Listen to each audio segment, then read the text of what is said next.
Social ಮೀಡಿಯಾದಲ್ಲಿ ಸಿಕ್ಕಾಪಟ್ಟೆ trend ಅಲ್ಲಿ ಸದ್ಯಕ್ಕೆ ನಂಬರ್ 1 ಟ್ರೆಂಡ್ ಅಲ್ಲಿ ಇರುವಂತದ್ದು ಇದೀಗ ಜಿರಳೆ ಪಾರ್ಟಿ ಅಂತಂದ್ರೆ ಕಾಕ್ರೋಚ್ ಜನತಾ ಪಾರ್ಟಿ. ಅದರಲ್ಲೂ ಕೂಡ ಮಿಲಿಯನ್ ಗಟ್ಟಲೆ ಫಾಲೋವರ್ಸ್. ಹಾಗಾಗಿ ಈಗ ಈ ಒಂದು ಜಿರಳೆ ಪಾರ್ಟಿ ವಿರುದ್ಧ ಮಂಡ್ಯದಲ್ಲೂ ಕೂಡ ಬಿಜೆಪಿ ಡೆಡ್ಲಿ ವಾರ್ ಮಾಡ್ತಾ ಇದೆ.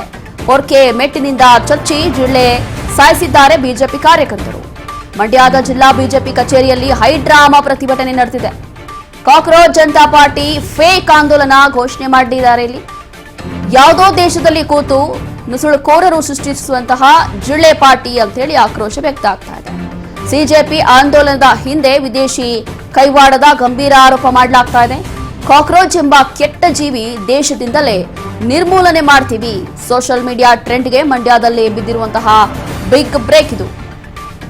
ದೇಶದ ಜನತೆಗೆ ಮಂಡ್ಯ ಬಿಜೆಪಿ ನಾಯಕರು ಖಡಕ್ ಆಗಿ ಈಗ ಅಲರ್ಟ್ ಮಾಡ್ತಾ ಇದ್ದಾರೆ. ಯಾರು ನಕಲಿ ಕಾಕ್ರೋಚ್ ಪಾರ್ಟಿಗೆ ಕಿವಿ ಕೊಡಬೇಡಿ ಅಂತ ಹೇಳಿ ಎಚ್ಚರಿಕೆ ಕೊಡ್ತಾ ಇದ್ದಾರೆ. ಇದೊಂದು ನಕಲಿ ಪಾರ್ಟಿ ಅಷ್ಟೇ, ಅದ್ರ ಬಗ್ಗೆ ಯಾರು ಕೂಡ ತಲೆ ಕೆಡಿಸ್ಕೋಬೇಡಿ. ಯೂತ್ಸ್ ಅನ್ನ ಸೆಳಿತಾ ಇದ್ದಾರೆ. ಅದರಲ್ಲೂ ಕೂಡ ಇಲ್ಲಿ ಎಲ್ಲೋ ಒಂದು ರೀತಿಯಾಗಿ 80% ನಮ್ಮ ಭಾರತೀಯರು ಈ ಒಂದು ಪಾರ್ಟಿಯನ್ನ ಫಾಲೋ ಮಾಡ್ತಾ ಇಲ್ಲ. ಇದರಲ್ಲೆಲ್ಲರೂ ಕೂಡ ಬೇರೆ ದೇಶದ ಜನರು ಈ ಒಂದು ಕಾಕ್ರೋಚ್ ಪಾರ್ಟಿಯನ್ನ ಫಾಲೋ ಮಾಡ್ತಾ ಇರುವಂತ ಆರೋಪ ಕೂಡ ಇತ್ತು.